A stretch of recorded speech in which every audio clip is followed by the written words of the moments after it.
रोज बघताय. नाही, आजची परिस्थिती तर अत्यंत दयनीय झालेली आहे. शेतकऱ्याला आपल्या चाळीमधून कांदा बाजार समित्यांपर्यंत आणणं सुद्धा आता मुश्किल होत चाललेलं आहे. कारण की ज्या पद्धतीने बाजारभाव आता शेतकऱ्याला मिळत आहेत, ते हां, अत्यंत दुर्दैवी आहे.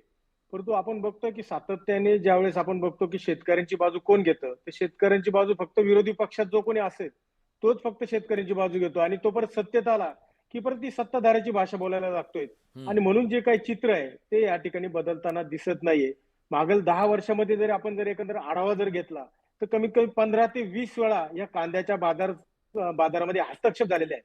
निर्यात मूल्य वाढवणं असेल किंवा त्या ठिकाणी स्टॉक लिमिटचे धोरणं घेतलेले असेल, व्यापाऱ्यांवर धाडी टाकण्याचा विषय असेल, असे सातत्याने त्यामध्ये बदल त्या ठिकाणी केले गेलेले आहे आणि म्हणून हा संपूर्ण बाजार या ठिकाणी डिस्टर्ब करून ठेवलेला आहे आणि म्हणून केवळ विरोधी पक्ष जो कोणी असतो, तो त्या ठिकाणी राजकीय मुद्दा त्या कांद्याचा करतोय आणि त्याचा लाभ कसा आपल्याला पक्षाला मिळेल हां. याचा विचार फक्त या कांद्याच्या संदर्भामध्ये करताना गेल्या अनेक वर्षांपासून या ठिकाणी दिसतंय.